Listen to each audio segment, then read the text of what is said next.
Hey guys, Miranda Manticos here, psychic channeler, spiritual teacher. I want to talk a little bit about hypnosis and screen memories, okay? Because that's coming up. And we're just going to do a little bit of clearing for this. I'm using my beloved Hathor. Look how pretty she is. The Hathors of Egypt are so loving and healing and important for our time. Okay. Screen memories, what are they? You can actually look this up. It'll probably take you down so many different rabbit holes, but when we are in a hypnosis session and the client goes back to what they think is a screen memory, and I'm saying this for like really anyone who needs it, but if you're watching the orbs or the UAPs or the drones, or you're documenting the unusual aircraft that have been in the skies, okay, this message is for you. A screen memory is basically a moment when you're looking at something, okay, and you think you're seeing one thing, but you're actually seeing another, okay? And your higher self will basically give you a different memory based on whatever you can handle, okay? And I touched on this the other day. I did one of the guys that I follow on TikTok that's documenting the drones and orbs. He in his video had an owl fly by while he was videoing, and I immediately went back to a session that Dolores Cannon wrote about in one of her books, where a man saw an owl standing in the middle of the road, okay? And it was a giant, like the biggest owl he's ever seen. And he had to slam on the brakes, and he was like, where am I, you know? And what's going on? And he stops the car, and he said the way he remembered it happening was the owl eventually flew over his car. And then when that happened, he cranked the car back up or whatever and kept going. But when he got home, the time lapse didn't make sense. So what seemed like a few minutes was actually a few hours, and this is why he knew something was going on, right? And by the way, that it doesn't have to be a few hours. I've seen screen memories that were just a few seconds. And when they go back to the memory, the real occurrence was a few hours, right? But in our time, it didn't show. So there's lots of possibilities there, okay? But I'm saying this for that group that's like knowing that they're seeing something that they don't understand, okay? And they know it's more than what it looks like, and they feel something, but they can't quite put their finger on it. When you have a hypnosis session done, you can go find out what really happened in that moment. That's one of the many beauties of having a session done, okay? I'll give you an example, okay?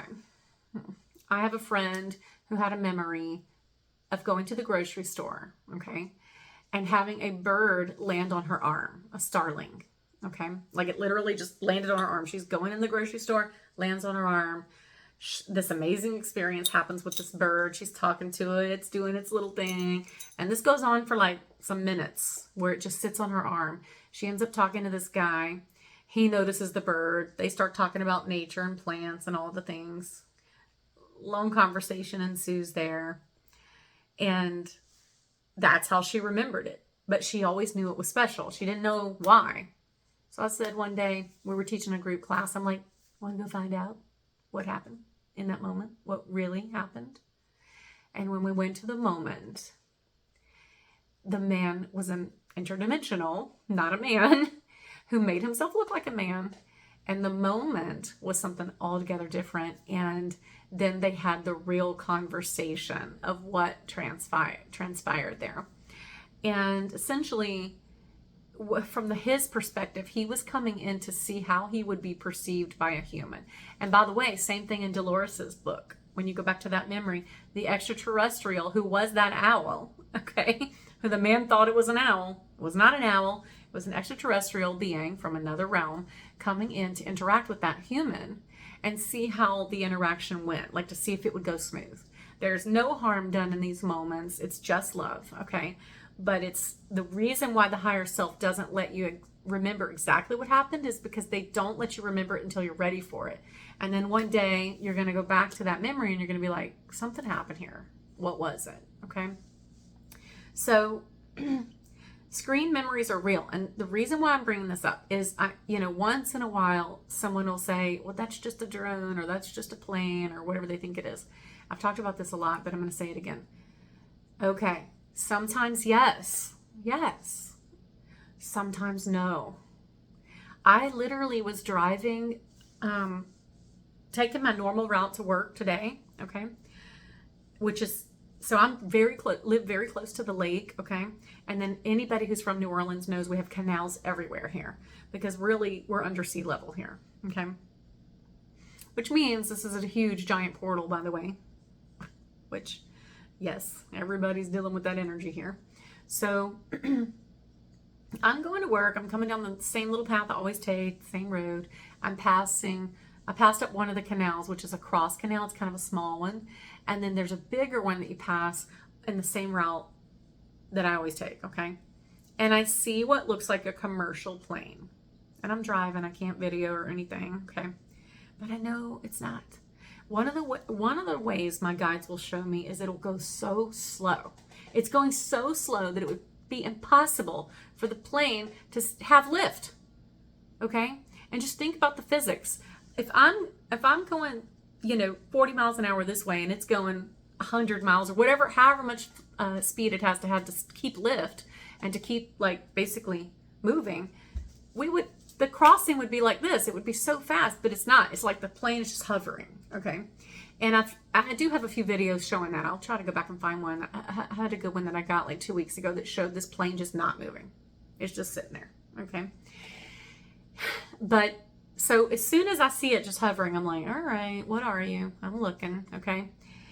And so I did look up on the GPS. We're about almost 6 miles from the airport. So the airport, if you can imagine, is to our south of us, okay? I'm driving east at this point, and I see what looks like a commercial jet, and it's just going so slow. And it's down way low, way lower than it needs to be at 6 miles away from the airport. I'm like, what are you going to be on the rooftops? By the time you land, it's not a plane, okay? And I'm probably 2 blocks, okay, to get to the big canal where this thing is flying over the big canal. I get to the big canal, which took, 10 seconds, and it's gone. Where is it? And this happened twice, by the way. That one crossed over, and a few moments pass, here comes another one. And I'm like, okay, all right. Well, there you go. And this goes back to a video I took a few weeks ago where I saw one with my family. This time my family was with me, and it was above a local gym in our area. And it looked like a commercial building light at first, but I knew it wasn't because I had watched it fly over there. So I have my camera going, and in front of us, it changes shape and then flies over us. And the part that I got on video is where it flies down the street, and it's on my channel. Y'all can go back and find it. And it goes and hides behind a local church. It just goes over the church and then goes back behind it and just sits back there. Okay. And I don't feel any negative energy from these things at all. I think that what they're doing is getting us comfortable. They're getting us used to their presence, okay? Their presence was always there. There was always interdimensionals. There have always been what we would consider extraterrestrials. I do not think they are what we think they are. I do think we're learning what is really going on here. That is part of the veil thinning. We're getting more and more information and access to these records of humanity and access to the real story here. I think this is why even in spiritual practice, there haven't always been these topics covered, because we're entering new territory. We're entering into a time that we've never really experienced before. So there's a lot going on. So just be open-minded, okay? When you see something, you don't have to believe that it's anything special. That's fine. You are in control of your story. Absolutely. 100%, you're going to control it, okay? But there's a possibility. Just consider this. If you're a skeptic, there is a possibility that what we're reporting is true. And if you really consider yourself a critical thinker, if you consider yourself scientific, then you're going to explore all possibilities. You're not just going to shut it down because you don't understand it, okay? So just remember that. When people are posting these things, a lot of it has to do with the feeling, right, of what they're seeing. Or some of us have actually seen them change in front of our eyes and change shape and do all kinds of strange things. Also maneuvering in ways that a plane wouldn't be able to do. I have another one that I caught a couple of weeks ago. I'm going to try to, this is one that I'm going to have to slow down and like record it from another phone so y'all can see it. I saw this plane look like it was taken off, right? Like a normal takeoff. And then it almost goes a straight up and then turns back the other way. And I'm like, there's no commercial jet that can do that. Unless there's technology we don't know about, which that's a possibility too, right? So I'm like, all right. But very most likely, given from what I've seen from sessions, talking to the souls and the higher self and all the stuff, these are screen memories. They're just going to let you see what you're ready for, and that's it. Your soul's only going to show you what you're ready for.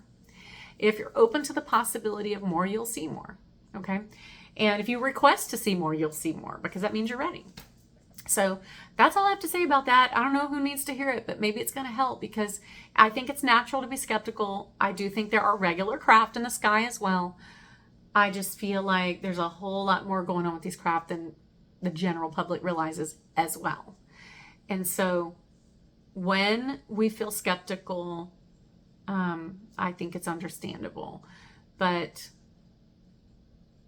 if you're... how does Spirit want to tell me this? They're telling me something. They're telling me, they're just reminding me of my spiritual journey and how I've had to push outside my comfort zone so many times, okay? Into things I've never been into, or learned things I've never learned before, or places that were uncomfortable for me. And in those places, even though it's a challenge, I've grown, okay? This is one of those opportunities for everyone, is what they're saying. This is an opportunity for the collective to push outside its comfort zone, to step outside the box at what you think is happening and what you think is normal and what you think is real or not real and all of that, okay? And as you do that, this is where we grow. This is how we expand, okay? And so, yeah, there's that stuff going on in the sky, guys. It's interesting.